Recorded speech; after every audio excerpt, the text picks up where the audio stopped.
नमस्कार, मैं हूं आपके साथ रेशु त्यागी। देश की बात में आप सभी का स्वागत है। सबसे पहले बात अविश्वास प्रस्ताव की।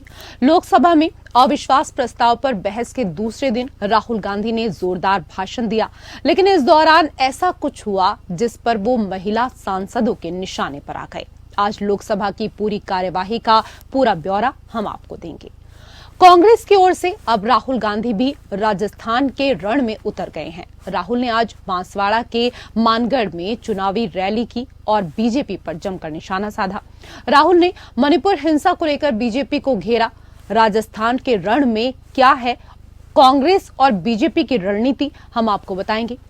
आज भारत छोड़ो आंदोलन दिवस के मौके पर केंद्र सरकार ने मेरी माटी मेरा देश अभियान की शुरुआत की। इस मौके पर पीएम मोदी ने वीडियो मैसेज जारी कर किस तरह से विपक्ष पर निशाना साधा है वो भी आज हम आपको बताने वाले हैं। वहीं अदालत की खबरों पर भी हमारी नजर रहेगी। यूएपीए मामले में जेल में बंद पूर्व जेएनयू छात्र उमर खालिद की जमानत की मांग वाली याचिका पर सुनवाई से सुप्रीम कोर्ट के किस जज ने खुद को अलग कर लिया, ये हम आपको बताएंगे। वहीं बिल्किस बानो के दोषियों की रिहाई को चुनौती देने के मामले में सुप्रीम कोर्ट में हुई सुनवाई में आज क्या क्या हुआ है, ये भी आपको बताएंगे। तो शुरू करते हैं देश की बात का सफर।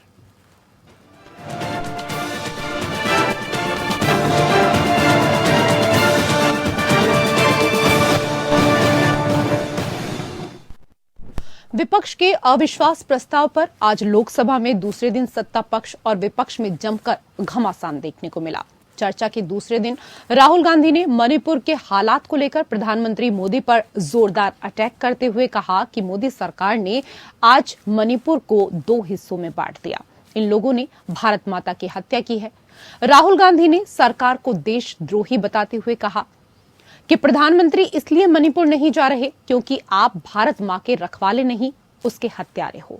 वहीं केंद्रीय मंत्री स्मृति ईरानी ने राहुल के वार पर जोरदार प्रहार किया। स्मृति ईरानी ने कहा कि मणिपुर खंडित नहीं है और ना ही विभाजित है। मणिपुर देश का अहम हिस्सा है। भारत माता की हत्या के आरोप के जवाब में स्मृति ईरानी ने कहा कि राष्ट्र के इतिहास में पहली बार भारत माता की हत्या की बात कही गई और कांग्रेस इस पर ताली पीट रही थी। स्मृति ईरानी ने कश्मीरी पंडितों और सिख नरसंहार को लेकर कांग्रेस को कटघरे में खड़ा किया। वहीं गृह मंत्री अमित शाह ने सरकार के पक्ष में मोर्चा संभालते हुए पीएम मोदी को देश के इतिहास के सबसे लोकप्रिय प्रधानमंत्री करार दिया। उधर राहुल गांधी के फ्लाइंग किस को लेकर विवाद गहरा गया, जिस पर जमकर हंगामा हुआ।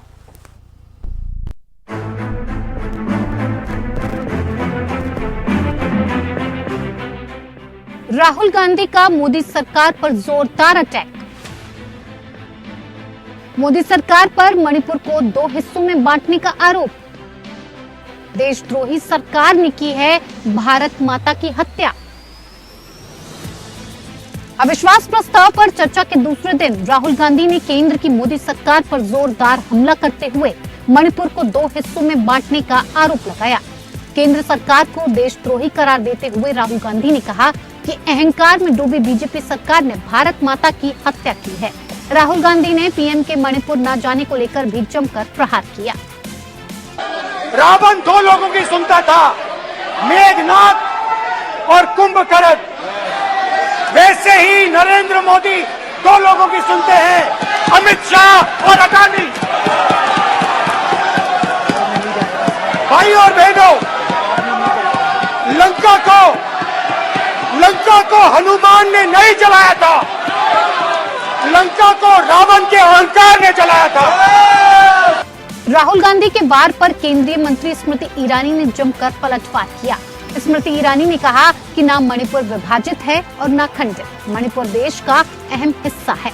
भारत माता की हत्या के आरोप के जवाब में स्मृति ईरानी ने कहा कि राष्ट्र के इतिहास में पहली बार भारत माता की हत्या की बात कही गई और कांग्रेस इस पर ताली पीट रही थी। स्मृति ईरानी ने कश्मीरी पंडितों और सिख नरसंहार को लेकर कांग्रेस को कटघरे में खड़ा किया।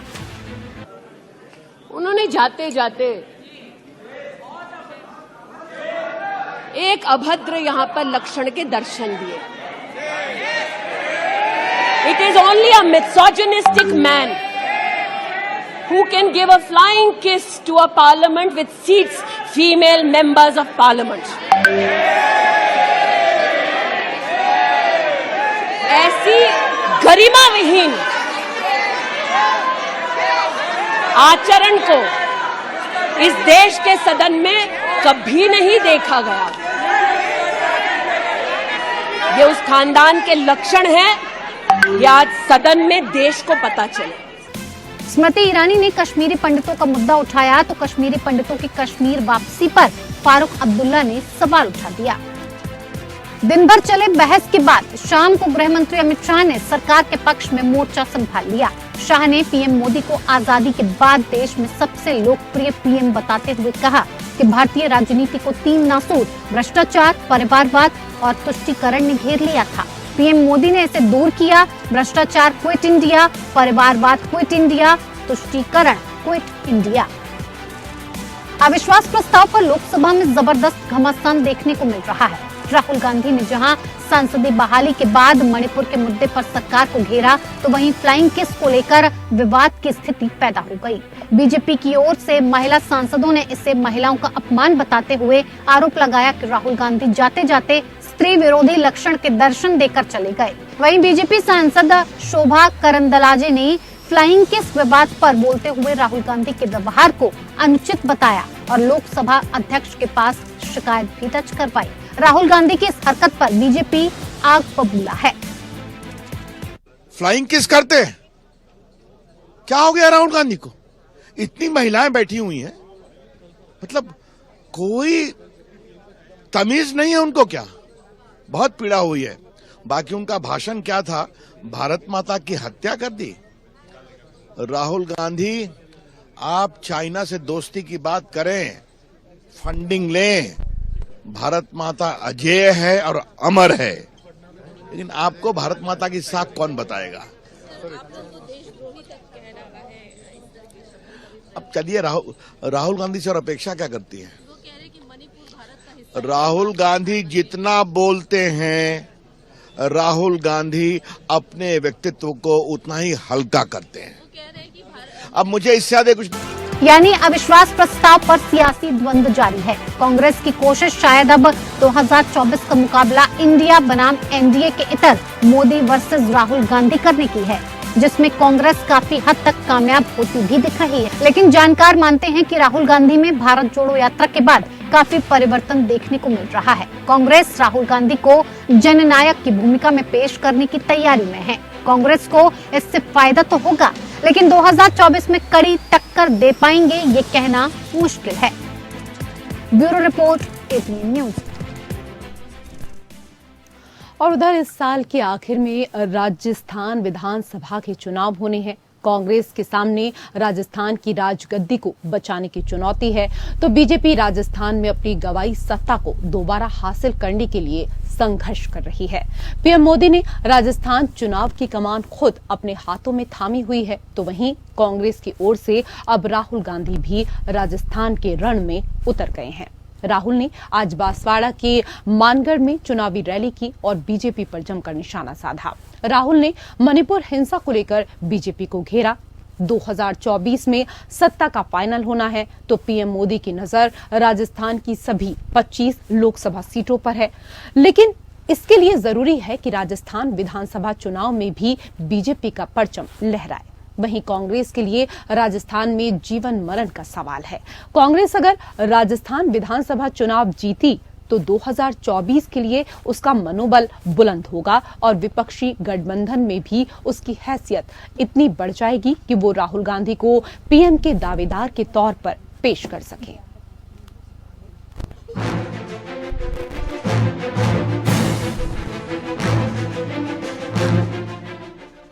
राजस्थान की राजगद्दी के लिए बीजेपी और कांग्रेस में जंग शुरू हो गई है। पीएम मोदी ने राजस्थान चुनाव की कमान खुद अपने हाथों में थामी हुई है, तो वहीं कांग्रेस की ओर से अब राहुल गांधी भी राजस्थान के रण में उतर गए हैं। बुधवार को संसद में जोरदार भाषण देने के बाद राहुल गांधी सीधे राजस्थान के लिए रवाना हो गए और बांसवाड़ा के मानगढ़ में चुनावी रैली कर बीजेपी के खिलाफ हुंकार भरी। राहुल ने मणिपुर हिंसा को लेकर बीजेपी पर जोरदार हमला किया। पीएम मोदी की चुप्पी पर भी इस दौरान सवाल उठाए। और देखिए 3 महीने हो गए, ऐसा लगता है कि मणिपुर हिंदुस्तान का भाग ही नहीं है, स्टेट ही नहीं है। प्रधानमंत्री ने एक शब्द नहीं बोला। मैं वहां गया, रिलीफ कैंप्स में गया, महिलाओं से बात की, बच्चों से बात की, गले लगा। विपक्ष के मेंबर ऑफ पार्लियामेंट गए मगर प्रधानमंत्री नहीं गए। एक शब्द आज तक नहीं बोला। वहीं विश्व आदिवासी दिवस के मौके पर आदिवासी बहुल इलाके बांसवाड़ा में राहुल ने आदिवासी वोट बैंक को लुभाने की पूरी कोशिश की। बीजेपी ने एक नया शब्द निकाला है, वनवासी। वनवासी का मतलब जो जंगल में रहते हैं। हम आपको आदिवासी कहलाते हैं, ये पूरा का पूरा देश आपका है और हम चाहते हैं कि आप जो भी करें, जहां भी करें, आप सफलता प्राप्त करें। वहीं इस मौके पर कांग्रेस ने आपसी विवाद को छुपाने की भरसक कोशिश की। सीएम गहलोत से 36 का आंकड़ा रखने वाले सचिन पायलट ने इस मौके पर गहलोत के साथ मंच साझा किया और दोनों ने ही कांग्रेस की वापसी का दावा किया। दरअसल वागड़ के इलाके में बांसवाड़ा आता है और राजस्थान का ये आदिवासी क्षेत्र दोनों ही पार्टियों बीजेपी और कांग्रेस के लिए कितना अहमियत रखता है, इसका पता इसी बात से चलता है कि प्रधानमंत्री नरेंद्र मोदी ने पिछले 1 नवंबर को मानगढ़ धाम बांसवाड़ा से ही राजस्थान के चुनाव की शुरुआत की थी, जिसके जरिए उन्होंने राजस्थान के साथ ही गुजरात और मध्य प्रदेश के लिए भी एक संदेश दिया था। और अब राहुल गांधी ने भी राजस्थान के विधानसभा चुनाव का शंखनाद मानगढ़ धाम बांसवाड़ा से कर दिया है। दरअसल आदिवासी बागड़ क्षेत्र कभी कांग्रेस का सबसे महत्वपूर्ण वोट बैंक माना जाता था, लेकिन धीरे धीरे ये क्षेत्र कांग्रेस के हाथों से कमजोर होता जा रहा है। जहां 2008 के चुनाव में कांग्रेस के पास 16 में से 11 सीटें थी। मोदी लहर के चलते 2013 में 1 सीट और 2018 में कांग्रेस 3 सीटों पर सिमट गई थी। हालांकि धरियावद उपचुनाव में कांग्रेस को मिली जीत से ये संख्या 4 हो गई, लेकिन किसी भी लिहाज से अपने परंपरागत वोट बैंक में लगी सेंध से कांग्रेस अब राहुल गांधी के जरिए बाहर आने का प्रयास कर रही है। अब इसमें कांग्रेस कितनी कामयाब होगी ये तो चुनाव के नतीजे में साफ होगा, लेकिन इतना तो तय है कि राजस्थान की जंग इस बार जबरदस्त होने वाली है। कांग्रेस अपनी सत्ता बचाने के लिए संघर्ष कर रही है तो बीजेपी राजस्थान की गद्दी से कांग्रेस को उतारने के लिए अपनी पूरी ताकत लगा रही है। बीजेपी के लिए राजस्थान कितना महत्व रखता है ये इसी बात से पता चलता है कि पीएम मोदी ने खुद राजस्थान चुनाव की कमान संभाली है। इसी के तहत प्रधानमंत्री नरेंद्र मोदी ने मंगलवार को दिल्ली में राजस्थान के लोकसभा और राज्यसभा सांसदों की बैठक की। इस बैठक में सांसदों के अलावा राजस्थान से जुड़े अन्य नेता भी मौजूद रहे। बैठक में पीएम मोदी ने सांसदों सहित अन्य नेताओं से राजस्थान में आगामी विधानसभा चुनाव और संगठन को लेकर फीडबैक भी लिया। खबर है कि बैठक में पीएम मोदी ने प्रदेश के नेताओं को ये नसीहत भी दी है कि वो अति आत्मविश्वास में न रहें, बल्कि जमीन से जुड़कर चुनाव की तैयारियों में जुट जाएं। बैठक में पीएम मोदी प्रदेश की राजनीति, कांग्रेस सरकार की योजनाओं, सरकार के खिलाफ आगामी प्रदर्शन सहित अन्य मुद्दे को लेकर भी चर्चा कर रही थी।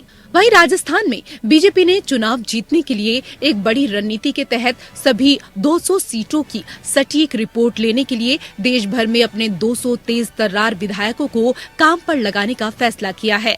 सवाल ये है कि राजस्थान बीजेपी के लिए इतना महत्वपूर्ण क्यों है कि खुद पीएम मोदी को यहाँ की चुनावी कमान संभालनी पड़ी। दरअसल राजस्थान अकेला प्रदेश है जहां 2 बार लगातार लोकसभा की सभी सीटों पर बीजेपी ने कब्जा किया। बीजेपी ने वर्ष 2014 और 2019 में प्रदेश की सभी 25 संसदीय सीटें कांग्रेस से छीन ली थी। 2019 में राजस्थान में सरकार कांग्रेस की थी, लेकिन इसके बाद भी लोकसभा चुनाव में कांग्रेस एक भी सीट नहीं जीत पाई। अब जबकि 2024 में सत्ता का फाइनल मैच होना है तो पीएम मोदी की नजर राजस्थान की सभी 25 सीटों पर है। लेकिन इनके लिए जरूरी है कि राजस्थान विधानसभा चुनाव में भी बीजेपी का परचम लहराए। वहीं कांग्रेस के लिए राजस्थान में जीवन मरण का सवाल है।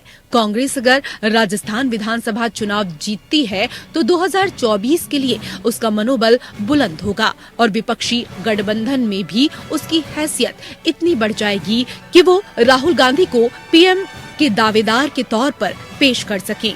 Bureau report, APN। आज भारत छोड़ो आंदोलन दिवस के मौके पर केंद्र सरकार ने मेरी माटी मेरा देश अभियान की शुरुआत की। 30 अगस्त तक चलने वाले इस अभियान में देश भर में शहीदों के सम्मान में कार्यक्रम होगा। पीएम मोदी ने भारत छोड़ो आंदोलन दिवस के मौके पर वीडियो मैसेज जारी किया। इसमें उन्होंने भारत छोड़ो आंदोलन में भाग लेने वाले स्वतंत्रता सेनानियों को श्रद्धांजलि दी। उन्होंने कहा कि देश के विकास में कुछ बुराइयां रुकावट बन रही हैं, इसलिए आज भारत एक स्वर में कह रहा है कि भ्रष्टाचार भारत छोड़ो, वंशवाद भारत छोड़ो, तुष्टीकरण भारत छोड़ो।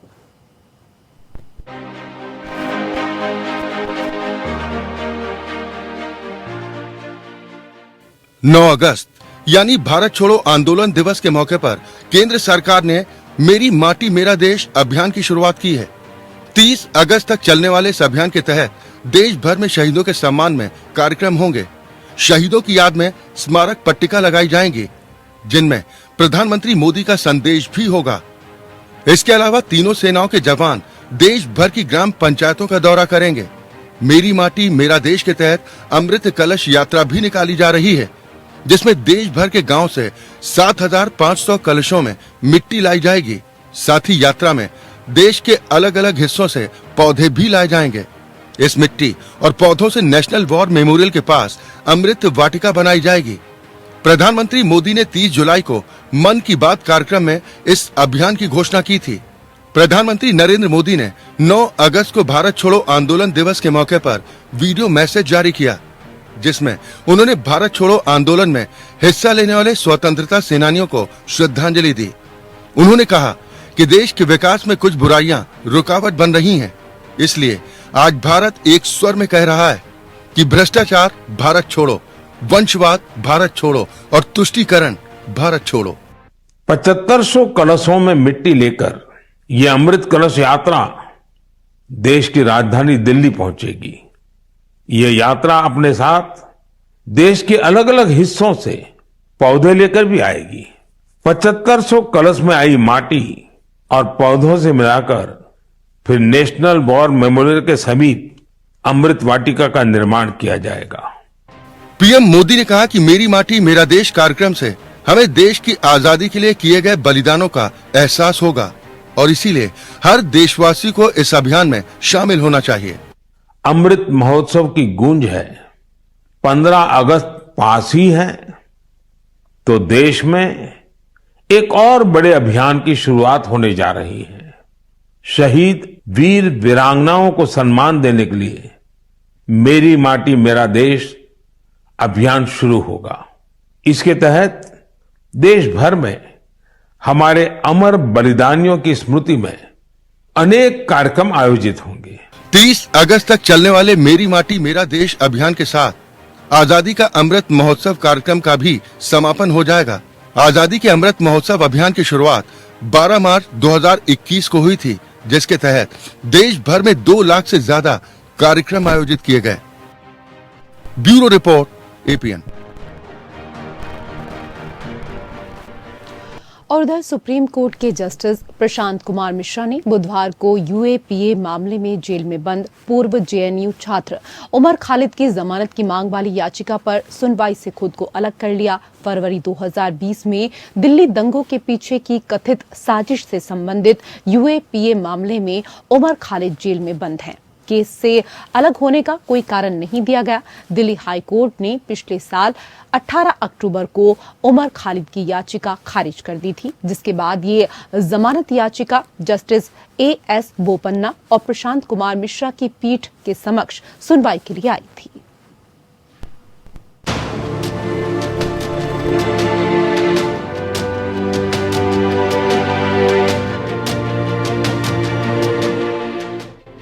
सुप्रीम कोर्ट के न्यायाधीश न्यायमूर्ति प्रशांत कुमार मिश्रा ने फरवरी 2020 में दिल्ली में हुए दंगों के पीछे की कथित साजिश से संबंधित यूएपीए के मामले में पूर्व जेएनयू छात्र उमर खालिद की जमानत की मांग वाली याचिका पर सुनवाई से खुद को अलग कर लिया है। दिल्ली उच्च न्यायालय के पिछले साल 18 अक्टूबर को मामले में खालिद की जमानत याचिका खारिज कर दी गई थी। दिल्ली उच्च न्यायालय के आदेश को चुनौती देने वाली याचिका न्यायमूर्ति एएस बोपन्ना और प्रशांत कुमार मिश्रा की पीठ के समक्ष सुनवाई के लिए आई है। न्यायमूर्ति बोपन्ना ने शुरुआत में न्यायमूर्ति मिश्रा के इनकार का कोई कारण बताए बिना कहा, यह किसी अन्य पीठ के समक्ष आएगा। मेरे सहयोगी न्यायमूर्ति मिश्रा को इस मामले को उठाने में कुछ कठिनाई है। दिल्ली पुलिस की ओर से पेश वकील रजत नायर ने पीठ को बताया कि उन्होंने एक जवाबी हलफनामा दायर किया है, लेकिन शीर्ष अदालत की रजिस्ट्री ने इस पर आपत्ति जताई है। उन्होंने कहा, बयानों के कुछ हिस्से हैं जो हमने निकाले, वो हिस्सा कौमी भाषा में है। उन्होंने आगे कहा कि वो बयान खुद कौमी भाषा में है। नायर ने कहा कि वो मामले में दायर आरोप पत्र का प्रासंगिक हिस्सा भी दाखिल करना चाहते हैं। पीठ ने मामले की सुनवाई 17 अगस्त को तय करते हुए कहा कि जवाबी हलफनामे को रिकॉर्ड पर लिया जाए। पीठ ने कहा, मामले को पीठ के इस संयोजन में नहीं उठाया जा सकता और इसीलिए 17 अगस्त को सूचीबद्ध करें। 12 जुलाई को दिल्ली पुलिस ने खालिद की याचिका पर जवाब देने के लिए समय मांगा था। खालिद की ओर से पेश वरिष्ठ वकील कपिल सिब्बल ने तब कहा था, जमानत मामले में कौन सा जवाब दाखिल किया जाना है, आदमी 2 साल और 10 महीने से जेल में। शीर्ष अदालत ने 18 मई को मामले में जमानत देने से इनकार करने के उच्च न्यायालय के आदेश को चुनौती देने वाली खालिद की याचिका पर दिल्ली पुलिस से जवाब मांगा था। उच्च न्यायालय ने पिछले साल अक्टूबर में उनकी जमानत याचिका ये कहते हुए खारिज कर दी थी कि वो अन्य सह अभियुक्तों के साथ लगातार संपर्क में थे और उनके खिलाफ आरोप प्रथम दृष्टया सही हैं। उच्च न्यायालय ने यह भी कहा था कि आरोपियों की हरकतें प्रथम दृष्टया आतंकवाद विरोधी कानून यूएपीए के तहत आतंकवादी कृत्य के रूप में योग्य हैं। खालिद, शर्जील इमाम और कई अन्य पर कथित तौर पर फरवरी 2020 के दंगों का मास्टरमाइंड होने के लिए भारतीय दंड संहिता के प्रावधान के तहत आतंकवाद विरोधी कानून गैर कानूनी गतिविधियां रोकथाम अधिनियम यानी यूएपीए और अन्य के तहत मामला दर्ज किया गया है। इस दंगे में 53 लोग मारे गए थे और 700 से ज्यादा लोग घायल हुए थे, जब सीए और एनआरसी के खिलाफ प्रदर्शन के दौरान हिंसा भड़क गई थी। Bureau report, APN. देश की बात में मेरे साथ फिलहाल इतना ही। नमस्कार।